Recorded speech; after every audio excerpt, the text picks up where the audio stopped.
तो हेलो बच्चों, हम आपके साथ अभी फिर जुड़ने की कोशिश कर लिए हैं। ठीक है, जुड़ने की कोशिश इसीलिए बोल रहे हैं क्योंकि 12th का आज बायोलॉजी का एग्जाम था, बोले तो जीव विज्ञान का एग्जाम था। ठीक है, और उस जीव विज्ञान में जो जो सवाल पूछे गए हैं वो सारे सवालों का जवाब आपको यहाँ पे मिलेगा, एकदम सही सही जवाब। आप मिलाइए और कितना क्वेश्चंस आप बना करके आए हैं और कितना क्वेश्चंस आपका सही हुआ है, ये राइट आंसर्स है। ठीक है, उसको मिलान करके आप मुझे कमेंट करके बताइए कि आपका कितना आंसर सही हुआ है। ठीक है, तो चलिए हम आपको क्वेश्चंस कौन कौन सा सही, किसका किसका सही आंसर्स है वो मैं आपको बता रहा हूं। ये आपको दिख रहा होगा, ये इंटरमीडिएट दिख रहा है, इंटरमीडिएट एग्जामिनेशन 2025, इंटरमीडिएट परीक्षा 2025 एनुअल। ठीक है, ये सेट नंबर डी का आंसर है। ये देखिए सेट नंबर डी यहां पे दिख रहा है, ये देखिए डी है ना, ये डी आंसर, ये डी सेट हो गया। आपका एग्जाम का पेपर कौन था? तो पेपर आपका जो है ये है बायोलॉजी का। क्या पेपर है? ये आपका बायोलॉजी का पेपर है। किसका पेपर है? बायोलॉजी का आपका पेपर है। इसको हिंदी में क्या कहते हैं? तो जीव विज्ञान कहते हैं। ये ऐच्छिक विषय भी है, ये ऐच्छिक विषय है, मतलब कहने का मतलब हुआ ले भी सकते हैं नहीं भी ले सकते हैं, ऑप्शनल सब्जेक्ट इनको बोला जाता है। ठीक है, टोटल इसमें जो कुल प्रश्न की संख्या जो होती है वो 70 + 20 बोले और +6 यानी टोटल 96 नंबर क्वेश्चंस होता है। ठीक है, 70 20 90 6 96 नंबर क्वेश्चंस होता है। 96 नंबर क्वेश्चन जो होता है ये क्यों होता है? ये 70 नंबर क्वेश्चन जो है आपको ऑब्जेक्टिव क्वेश्चन हो गया, ये 20 नंबर आपका सब्जेक्टिव क्वेश्चन हो गया, और ये 6 नंबर जो है तो होता है ये भी आपको, ये 20 नंबर जो है 2 नंबर 3 नंबर का जो सवाल होता है वो होता है, और ये 6 क्वेश्चन जो देता है वो आपको 5 नंबर का सवाल रहता है। ठीक है, तो ये सारे क्वेश्चंस आपको मिले थे, और इसका जो राइट आंसर देने के लिए जो समय था, टाइम टेबल आपका 3 घंटा 15 मिनट था। ठीक है, 3 घंटा 15 मिनट था।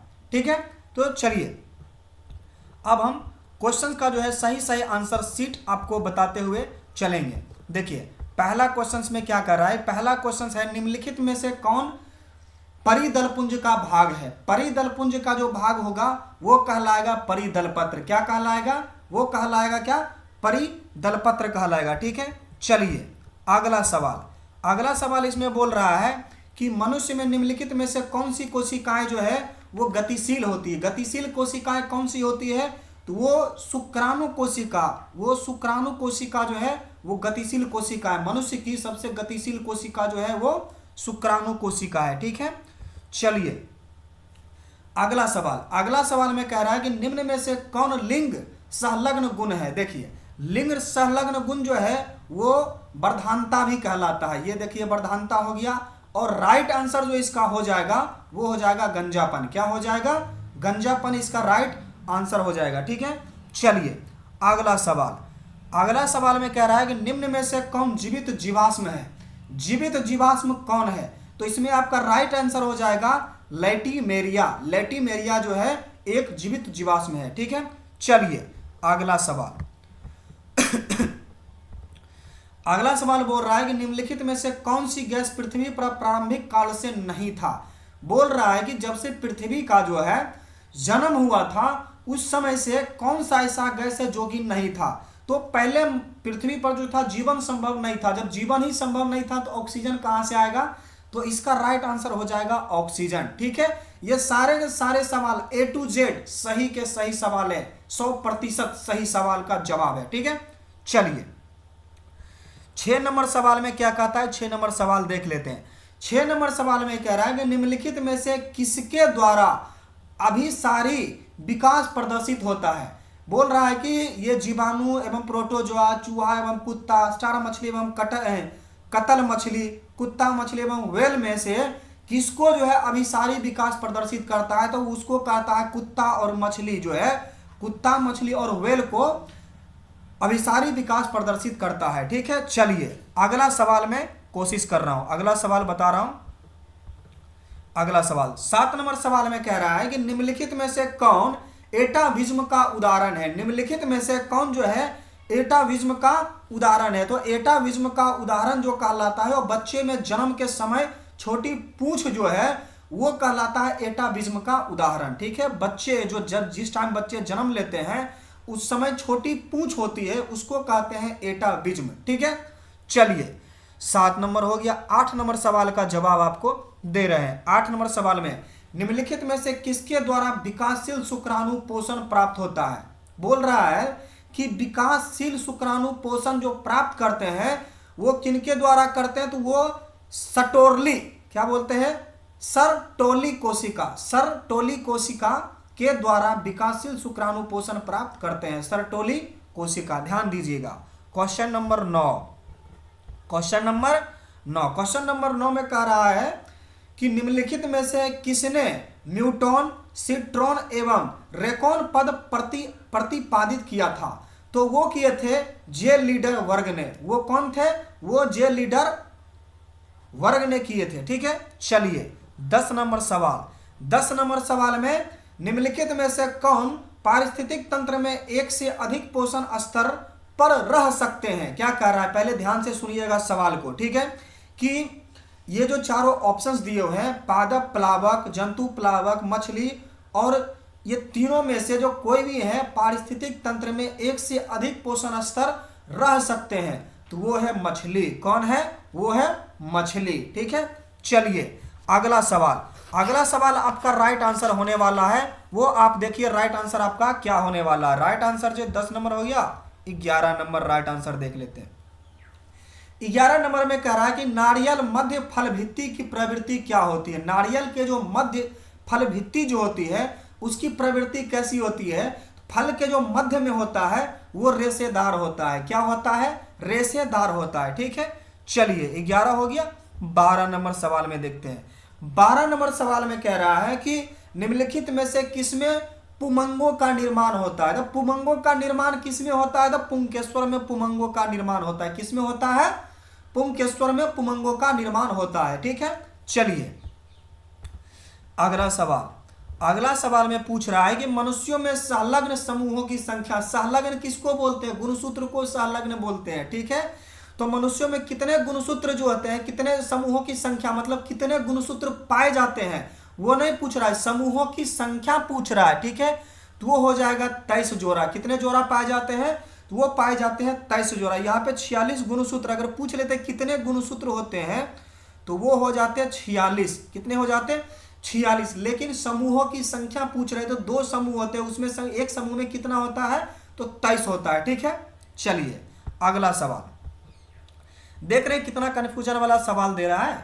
निम्न में से कौन गुणसूत्रों का मूल संख्या को दर्शाता है, तो 2n होता है। गुणसूत्रों की संख्या को दर्शाता है तो 2n होता है। 14 का राइट आंसर 2n। ठीक है, चलिए अगला सवाल में बोल रहा है कि कह रहा है कि निम्नलिखित में से कौन लैक ऑफ ऑपेरॉन में बीटा गैलेक्टोसिडेज का कोडिंग करता है, तो वो जेड जीन करता है। कौन करता है, वो करता है जेड जीन। कौन करता है, वो करता है जेड जीन। ठीक है, चलिए 16 नंबर सवाल का जवाब देख लेते हैं। 16 नंबर सवाल में बोल रहा है कि निम्नलिखित में से कौन यौन संचारित रोग यानी कि एसटीडी है।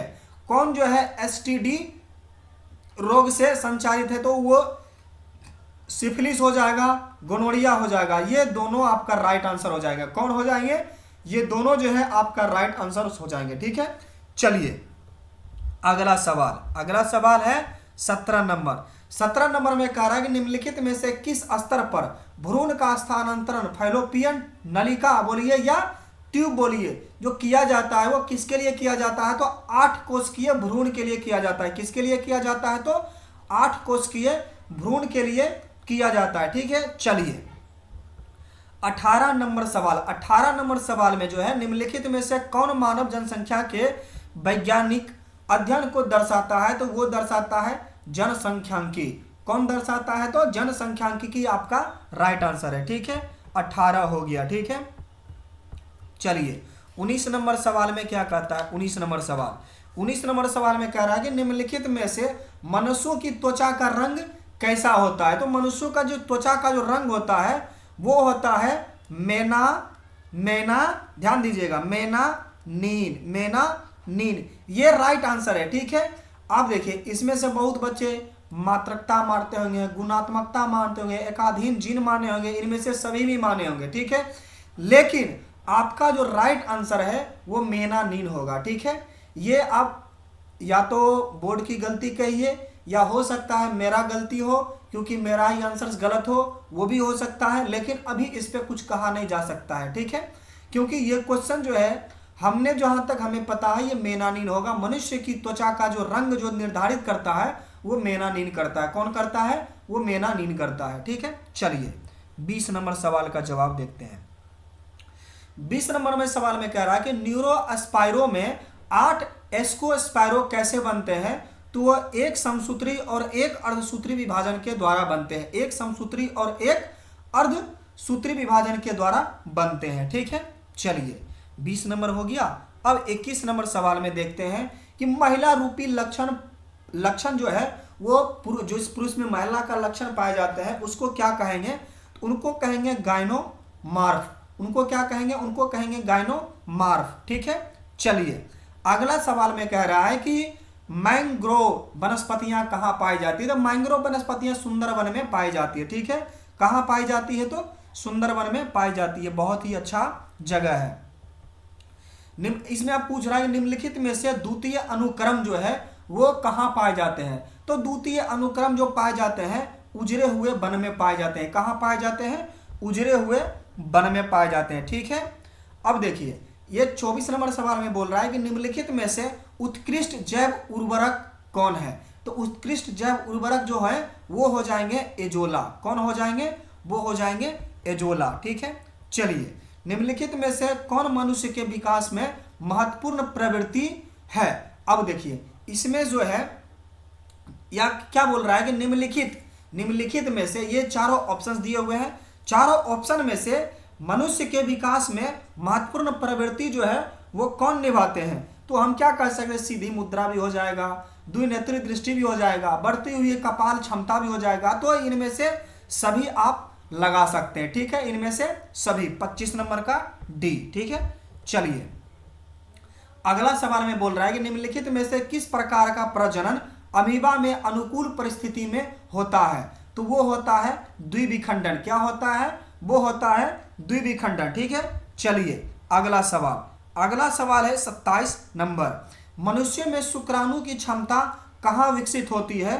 तो ये होता है अंडकोश। ये हो जाएगा अंडकोश, लेकिन इसी को बोलते हैं वृषण। अंडकोश को ही क्या बोलते हैं? वृषण, ठीक है। चलिए अब आपका 27 हो गया। 28 नंबर में देखते हैं क्या कहता है। 28 नंबर सवाल में बोल रहा है कि निम्नलिखित में से किसके द्वारा जुड़वा भाइयों का विकास हो सकता है? तो एक ही युग्मनज के द्वारा ही विकास होगा, ठीक है। जुड़वा भाइयों का विकास जो होगा एक ही युग्मज के द्वारा होगा, ठीक है। 28 हो गया। अब चलिए 29 नंबर। निम्नलिखित में से कौन से सही उत्तर होंगे? तो ये हो जाएंगे एडेनिन और थाइमिन, ठीक है। निम्न में से कौन घुलनशील आरएनए है? तो वो टी जो है टीआरएनए, टी साइप का जो आरएनए है वो आपका हो जाएगा घुलनशील आरएनए, ठीक है। चलिए अगला सवाल देखिए आपको कितना कितना सही हो रहा है सारे बच्चे का, जितना जितना ईमानदारी पूर्वक बता दीजिएगा कितना कितना आपका जो है सही हो रहा है इस बायोलॉजी में, ठीक है। 2025 क्या है? 2025 में जो फाइनल एग्जाम दिए हैं उसमें आपका कितना कितना जो आंसर जो है सही है वो आप हमें कमेंट करके बता दीजिए ताकि हम एनालिसिस कर सके। और अभी हम जो है एक आपको जो है वोटिंग पोल भी लगा देंगे यूट्यूब पे, ताकि उस पर आप बता दीजिएगा इतना से इतना परसेंट मेरा आ गया है, इतना से इतना परसेंट मेरा आ गया है। 70 में आपको बताना है, ठीक है। 70 में से 70 का जो कैलकुलेशन होगा परसेंटेज अगर नहीं निकालना आता है तो मैं 70 से लेकर के जो भी होगा 60 दे दूंगा, 50 दे दूंगा, 40 दे दूंगा, 30 दे दूंगा, 20 दे दूंगा, 10 से 20, 20 से 40, 40 से 60, 60 से 70, इन दोनों के 4 ऑप्शंस दे देंगे। इसमें आपको पोल लगाना है किनका कितना सही हुआ है। जितना सही होगा हम उसको कमेंट में रिप्लाई दे देंगे कि किनको किस तरह का नंबर आने वाला है बायोलॉजी में। जिनका ऑब्जेक्टिव सही हुआ है, अगर 60 वो ऑब्जेक्टिव सही हुआ है तो उनको समझ जाइए कि कि सब्जेक्टिव ऑब्जेक्टिव मिला करके जो 80 से 85 नंबर मतलब लिख के ले लो पेन पेपर पे कि 80 से 85 नंबर आएगा जिसका 60 नंबर ऑब्जेक्टिव सही हो गया। ठीक है, ऑब्जेक्टिव पे ही खेला है भैया, ऑब्जेक्टिव के बिना कुछ नहीं। तो हम किस नंबर कितने नंबर तक बताए थे? नंबर 30 बताए थे। नंबर 31 में देख लेते हैं 31 नंबर में क्या कहता है। तो निम्न में से किस बंधन से डीएनए के न्यूक्लियोटाइड बंधे होते हैं? तो देखिए पहला तो सहसंयोजक से भी बंधे होते हैं और हाइड्रोजन से भी बंधे होते हैं। तो आपको जो राइट आंसर मारना है वो हाइड्रोजन मारना है। क्या मारना है? हाइड्रोजन मारना है। ठीक है, चलिए अब 32 नंबर सवाल में चलते हैं। 32 नंबर सवाल में कह रहा है कि निम्नलिखित में से कौन समवर्ती अंगों के उदाहरण है? तो चमगादड़ के पंख और मनुष्य के हाथ जो है समवर्ती अंगों के उदाहरण है। ठीक है, चमगादड़ के पंख और मनुष्यों के हाथ जो है समवर्ती अंगों के उदाहरण है। ठीक है, चलिए अगला सवाल है 33 नंबर। 33 नंबर में देख लेते हैं। देखिए निम्नलिखित में से किसके द्वारा जलकुंभी में पराग कण होते हैं? तो देखिए पराग कण जो होते हैं वो कीट के द्वारा भी होते हैं, हवा के द्वारा भी होते हैं। ठीक है, तो ये आपका ये मैं एक मिनट देख लेता हूं। डी और सी, कुत्ते के पूंछ में जाने चमगादड़ के पंख, राइट आंसर आपका सी ही होगा। ठीक है, यहाँ पे सी ही होगा। निम्नलिखित में से किसके द्वारा जलकुंभी में पराग कण होते हैं? तो वो होते हैं कीट और हवा के द्वारा होते हैं। बी और सी, यानी कि डी नंबर आपका राइट आंसर है। ठीक है, डी नंबर ऑप्शन जो है वो आपका राइट आंसर है। ठीक है, चलिए 33 नंबर हो गया। 34 में आप देख लेते हैं। 34 में कह रहा है कि निम्न में से किसमें नर एवं मादा पुष्प एक ही पौधे पर पाए जाते हैं? तो वो है नारियल। नारियल जो है, नारियल के जो मतलब पेड़ जो है, ये पौधे जो है वो नर और मादा दोनों पुष्प एक ही पेड़ में पाए जाते हैं। ठीक है, चलिए 35 नंबर सवाल में देख लेते हैं। 35 नंबर सवाल में कह रहा है कि निम्नलिखित में से किस ग्रह पर जीवन की संभावना है? तो देखिए पहले तो पृथ्वी पर संभावना है। पृथ्वी को अगर छोड़ देंगे तो मंगल जो है संभावना, यानी कि कह सकते हैं, बहुत वैज्ञानिक रिसर्च करके बोल रहे हैं मंगल पर जो है जीवन संभव है, लेकिन ये निश्चित नहीं हो पाया है कि संभव है कि नहीं है, होगा कि नहीं होगा, वहां पे कैसा इंसान रहेगा नहीं रहेगा। ठीक है, तो राइट आंसर आप यहां पे मारेंगे ए नंबर ऑप्शन। ठीक है, चलिए 35 हो गया है। 36 नंबर सवाल और यहां पे पूछ रहा है कि नग्न बीजियों में एंडोस्पर्म की प्रकृति क्या होती है? तो वो होती है अगुणित। क्या होती है? अगुणित होती है। ठीक है, 36 हो गया। अब चलिए 37 नंबर सवाल। 37 नंबर सवाल में कह रहा है कि निम्न में से कौन तनाव या स्ट्रेस हार्मोन है? तो तनाव और स्ट्रेस हार्मोन जो होता है एथिलीन और एब्सिसिक एसिड होता है। तो देखिए एथिलीन ऐसे होता है, एथिलीन ऐसे नहीं होता, ये हो गया इथिलीन, और ये तो गलत ऑप्शन हो गया। तो आपको एथिलीन और एब्सिसिक एसिड होता है तनाव और स्ट्रेस हार्मोन। तो अब आपका राइट आंसर कौन सा मारना है? तो एब्सिसिक एसिड मारना है राइट आंसर। ठीक है, चलिए किस तरह से बोर्ड फंसा रहा है आप देख रहे हैं ना। चलिए निम्नलिखित में से कौन जो है ओजोन परत हेतु सर्वाधिक हानिकारक है? ओजोन परत के लिए कौन सा गैस जो है सबसे हानिकारक है? तो सबसे ज्यादा जो होता है CFC होता है, उसके बाद फ्रीऑन, उसके बाद कार्बन डाइऑक्साइड। तो यहाँ पे CFC नहीं दिया है तो फ्रीऑन आपका राइट आंसर हो जाएगा। ठीक है, चलिए अगला सवाल का जवाब आप देखिए। अगला सवाल जवाब में बोल रहा है कि निम्नलिखित में से कौन काजीरंगा राष्ट्रीय उद्यान से संबंधित है? तो वो हो जाएगा गेंडा। गेंडा जो है काजीरंगा राष्ट्रीय उद्यान से संबंधित है, गेंडा। ठीक है, चलिए अब बोल रहा है कि भारत में संरक्षित जैव मंडल कितने हैं? तो पूरे भारत में संरक्षित जैव मंडल वो है 18। कितने हैं? 18। ठीक है, चलिए 40 हो गया। 41 नंबर सवाल का जवाब आपको देखने। निम्नलिखित में से कौन नाइट्रोजन का स्थिरीकरण करता है? तो वो होता है एनाबेना। कौन करता है? एनाबेना नाइट्रोजन का स्थिरीकरण करता है। ये भी नहीं करता है, ये भी बहुत कम करता है। ठीक है, अब चलिए अगला सवाल। अगला सवाल में बोल रहा है कि क्राइटोक्सिन क्या करता है? क्राइटोक्सिन ये सारे ऑप्शन जैसे कोशिकाओं को फुला भी देता है, मध्य आंतरिक, आंत्र जो होता है आंतरिक बोलते हैं इसको, आंतरिक भी बोल सकते हैं, कि एपिथेलियम को बांध कर रखता है, बांध कर रखता है, आंतरिक कोशिकाओं को तोड़ भी देता है। तो ये सारे काम करते हैं, तो इनमें से अधिक कार्य करते हैं। ठीक है, तो ये आपका राइट आंसर हो जाएगा डी नंबर। ठीक है, 42 हो गया। अब चलिए 42 के बाद 43 नंबर में आते हैं। 43 नंबर में कह रहा है कि निम्नलिखित में से किसके द्वारा गन्ने की बुआई होती है। गन्ना का जो होता है तना लगाया जाता है, जैसे ये केताड़ी जो है, इख जिसको बोलते हैं केताड़ी, केताड़ी का जो यहाँ पे होता है हड्डी टाइप का, तो हड्डी को काट कर नहीं कि उनका तना ही लगाया जाता है। तो तने के टुकड़े द्वारा जो है बुआई किया जाता है। इख का बुआई कैसे किया जाता है, तो तने का टुकड़े द्वारा बुआई किया जाता है। ठीक है, चलिए 44 नंबर में देख लेते हैं। 44 नंबर में हो जाएगा निम्नलिखित में से कौन SO2 के प्रभावित से, मतलब प्रदूषण से, SO2 के प्रदूषण से प्रभावित होता है, कौन। तो देखिए गोल्जी का और माइटोकॉन्ड्रिया दोनों प्रभावित होता है, लेकिन सबसे ज्यादा प्रभावित जो होगा वो होगा माइटोकॉन्ड्रिया। देख रहे हैं गला कैसे काट रहा है विनोद, ऐसे सटा के काटेगा एग्जाम वाले, एग्जामिनर जो है ऐसे सटा के काटेगा, पता भी नहीं चलेगा कि ब्लेड लगा है कि नहीं लगा है। यानी गोल्जी काय भी दे दिया है, माइटोकॉन्ड्रिया दे दिया है, जबकि दोनों SO2 प्रदूषण से प्रभावित होता है। ठीक है, तो कैसे एग्जामिनर फंसाता है वो देख लीजिए। तो इसमें आपको दिमाग लगा के मारना है कि सबसे ज्यादा माइटोकॉन्ड्रिया होता है, तो आपको सही जवाब जो है माइटोकॉन्ड्रिया होगा। ठीक है, गला रेतने वाला एग्जामिनर काम करता है, इस पे आपको ध्यान देना है। चलिए 44 हो गया। 45 नंबर सवाल।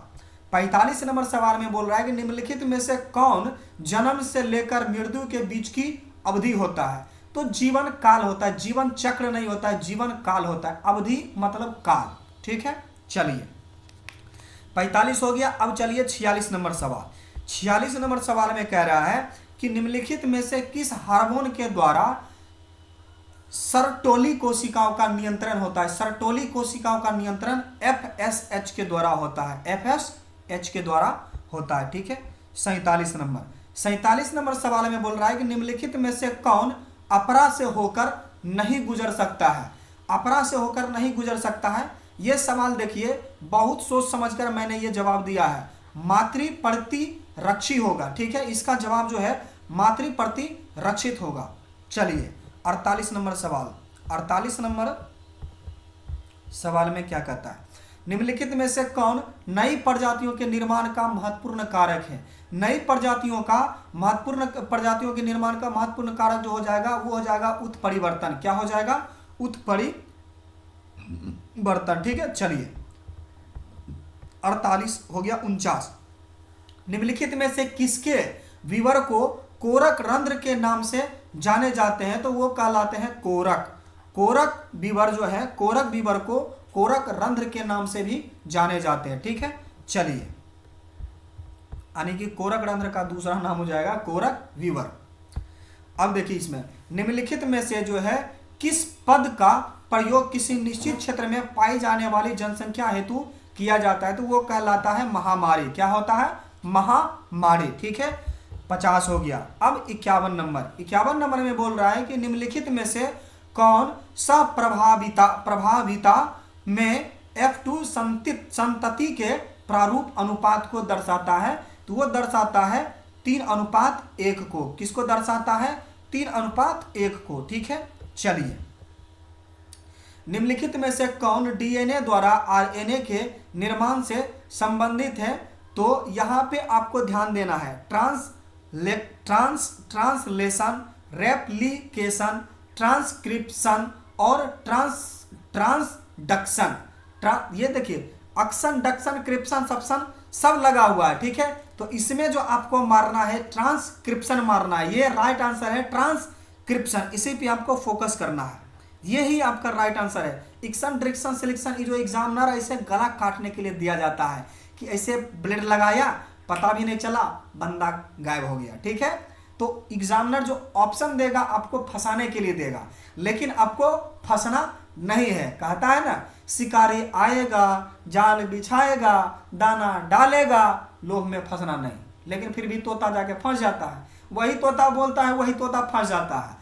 तो विद्यार्थी के मन में आता है, उसको राइट आंसर पता है, लेकिन वो मार नहीं पाते हैं। क्यों नहीं मार पाते हैं? ओवर कॉन्फिडेंस, नहीं यही होगा। लेकिन बहुत बच्चे, गलती तो बहुत बच्चे किए होंगे, मारने का क्या, लगाने का क्या, लगा दिए होंगे क्या, क्वेश्चन पेपर पे सही आंसर टिक किए होंगे, लेकिन ओएमआर शीट पर गलत रंग दिए होंगे। ठीक है, तो ये अब शोषण, अब पछताने से कुछ नहीं होगा। अब अगला एग्जाम की तैयारी कीजिए। ठीक है, आगे ये गलतियां ना हो, इस पर आपको ध्यान देना है। मैंने आपको बार बार कहा था कि ओएमआर शीट को जो है भरना है, एकदम बारीकी से भरना है। किसी भी तरह का आपको स्ट्रेस नहीं लेना है, किसी भी प्रकार का आपको स्ट्रेस रखना ही नहीं है। हुआ नहीं हुआ, पास होंगे ना होंगे, फिर से एग्जाम देंगे। क्या फेल होता है वो एग्जाम, जो फेल होता है वो अगला दिन सक्सेसफुल नहीं होता है, वो भी सक्सेसफुल होता है। वो ऐसा सक्सेसफुल होता है कि इतिहास रच देता है। ठीक है, तो आपको जो है ध्यान दे करके देना है एग्जाम, इस तरह से एग्जाम नहीं देना है, कंसंट्रेट करके देना है, और जितना हो सके अपने क्षमता से एग्जाम दीजिए।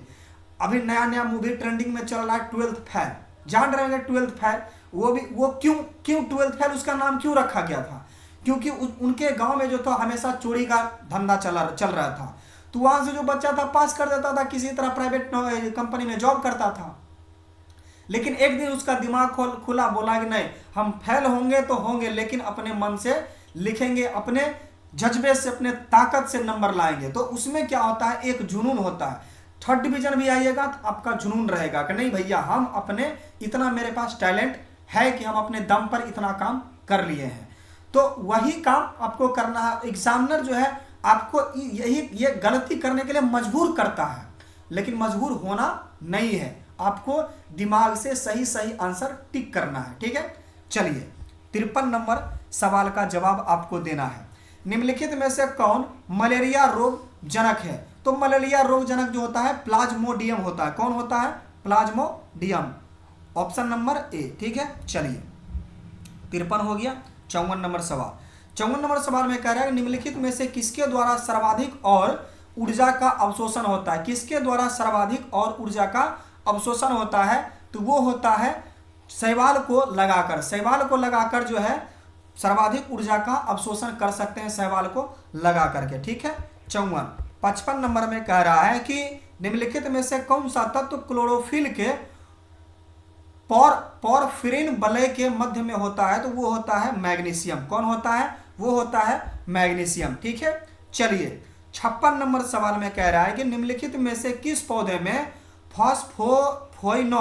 फॉस्फोइनोल पाइरूवेट CO2 का संग्रह है? तो C4 हो जाता है। क्या हो जाता है? C4 हो जाता है। ठीक है, चलिए अगला सवाल। अगला सवाल बोल रहा है कि पॉमी कल्चर निम्नलिखित में से किससे संबंधित है? तो पॉमी कल्चर जो है वो फूल से संबंधित है। पॉमी कल्चर जो है वो फूल से संबंधित है। 57 नंबर सवाल का राइट आंसर जो आपका हो जाएगा वो हो जाएगा डी नंबर आपका राइट आंसर। ठीक है, कौन सा आंसर राइट आंसर हो जाएगा? डी नंबर आपका राइट आंसर हो जाएगा। ठीक है, 57 हो गया। 58 में आते हैं। 58 में आ रहा है निम्नलिखित में से कौन पारिस्थितिक तंत्र के जैविक घटक हैं? तो वो है उत्पादक। वो कौन है? वो है उत्पादक। इसको मारना है उत्पादक, ऑप्शन नंबर डी। ठीक है, चलिए कमेंट भी कीजिए किनका किनका सही आंसर हो रहा है, वो कमेंट भी आपको करना है। ठीक है, चलिए अगला सवाल। अगला सवाल में बोल रहा है कि निम्नलिखित में से कौन समुद्री मछली है? तो समुद्री मछली जो हो जाएगा वो हो जाएगा हिल्सा। कौन आपका समुद्री मछली है? तो वो हो जाएगा आपका हिल्सा, आपका समुद्री मछली हो जाएगा। ठीक है, चलिए अगला सवाल। अगला सवाल 60 नंबर में बोल रहा है कि निम्न में से कौन कुनैना का स्रोत है? कुनैन का स्रोत जो होता है सिनकोन होता है। सिनकोना होता है कुनैन का स्रोत जो है। कुनैन का मुख्य स्रोत जो है वो सिनकोना होता है। कुनैन का मुख्य स्रोत कौन सा होता है? तो सिनकोना होता है। ठीक है, चलिए 61 नंबर सवाल। 61 नंबर सवाल में बोल रहा है कि इसको ध्यान से पढ़ना है। 61 नंबर सवाल को जो है उसको ध्यान से पढ़ना है कि काष्ठीय आरोही लताएं कहाँ पाई जाती है? एग्जामिनर ऐसे गला काटेगा कि पता नहीं चलेगा। पर्णपाती वन इसका राइट आंसर होगा। काष्ठीय आरोही लताएं कहाँ पाई जाती है?